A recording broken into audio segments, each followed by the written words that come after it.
Hello Panther. Today I will be continuing on my topic on inequalities. Here I will present solutions for these inequalities. This is example G. Again, we are using the function is equal to 0 formulation, so there are 4 cases because every absolute value can be either positive or negative, or with plus or minus. So that means there are 4 equations.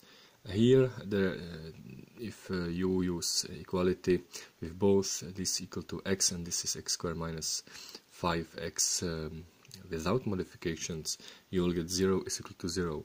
There is no information, that means that these functions coincide on some particular interval, but I'm not interested in where the interval is located.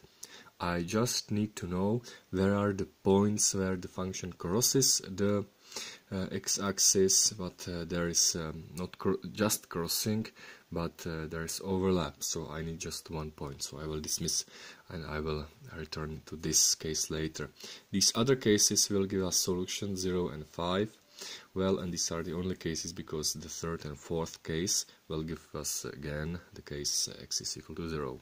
If I plot here in the real line the intervals 0 and 5, you will get that in this interval, actually this is the interval where the functions overlap, you will get 0 is greater than 0, so this is not true, so this inequality is not satisfied on this interval.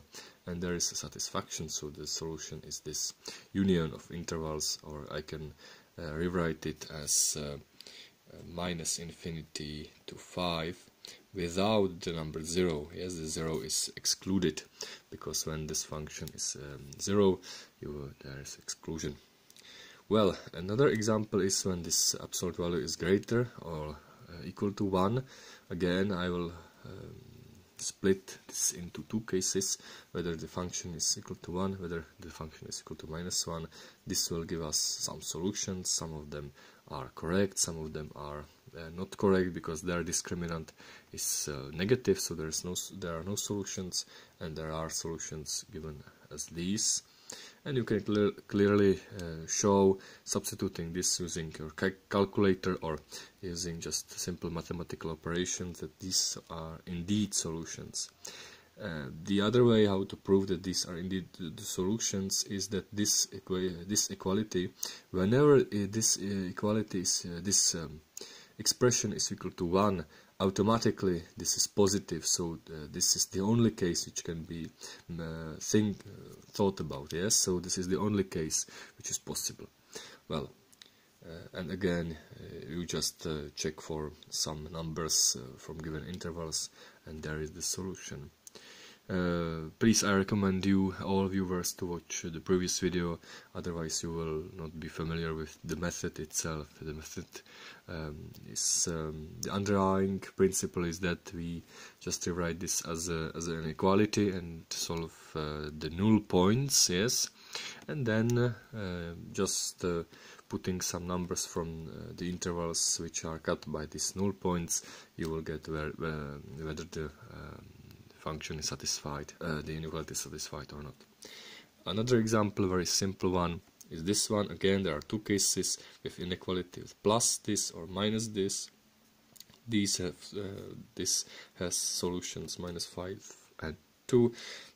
This case has solution minus 6 and 1. So again, some of them are like not satisfied with equality. You have to check it with this absolute value and equality sign whether these are really null points or not. And indeed, only minus 6 and 2 are null points. The inequality then is not satisfied on this interval by putting here, for example, 3 and minus 7, and here 0. So this will give you this yes or no, and this is the solution interval. Again, there is another formula. This one is very lengthy because there are, again, as in this case, 2 absolute values. So again, we will split the problem into 4 parts using equalities and find the null points. There is actually only one null point, as you can clearly show.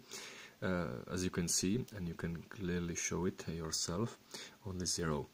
And by testing on, there is no solution in either intervals, but there is greater or equal to the right hand side. Yes, the left hand side is greater or equal to the right hand side, so the solution is only 0, because 0 is allowed. The null point is allowed to be a solution. The last example is with the cubic. Here you cannot apply ordinary methods, because you cannot just solve this inequality inside the absolute value and tell us whether this is in which intervals this is greater or less than 0. So this is impossible. So the only only method possible is just to again split it into 2 cases, into equality with plus. Yes, this is equal sign, but it's like not good, my writing. Okay, and this is again equal sign, but this is with minus sign before the absolute value. There is this will subtract out, and this is quadratic equation. 2 solutions. One of this is not satisfied with the inequality with equality. The other one is just is satisfied. Again, with the case with minus sign, there are actually 3 solutions: 3, 1, and minus 1, because this can be factored out into this multiplication. So, and again, 2 of these solutions are not the solution. You can check minus 1, minus 2, minus 7 plus 11 is something different with absolute value than this right hand side. Again, for minus 1 it's the same case. So the null points, the correct null points for the function defined as the subtraction with the left hand side and the right hand side is only 3 and 4. Again, you will just have to show that in only this interval, 3 to 4, this inequality is satisfied. So for all values in this integral inequality, for all values in this interval, the inequality is satisfied. This is the implication from the fact that the function is continuous.